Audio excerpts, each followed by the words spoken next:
Now that we've looked at the different kinds of schools, let's talk about what medieval students actually did every day, the routines that shaped student life for centuries.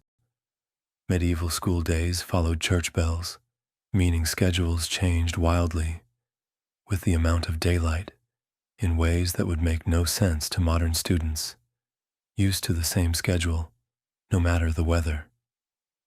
A typical day started at 5 a.m. with getting up and morning prayers, which was both spiritual and practical. Students had no alarm clocks, so they relied on church bells and roosters.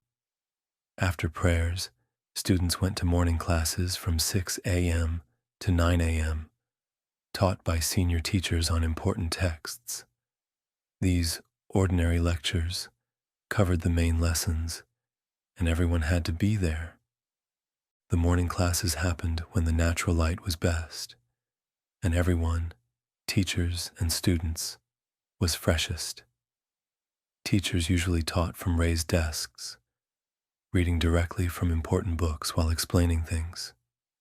Students listened and sometimes took notes, though paper was so expensive that most note-taking was tiny. The lecture style needed amazing focus, as students had no textbooks and relied completely on remembering and understanding what was said. The cost and fire risk of candles meant most studying ended with sunset, creating natural rhythms that modern schools have largely dropped.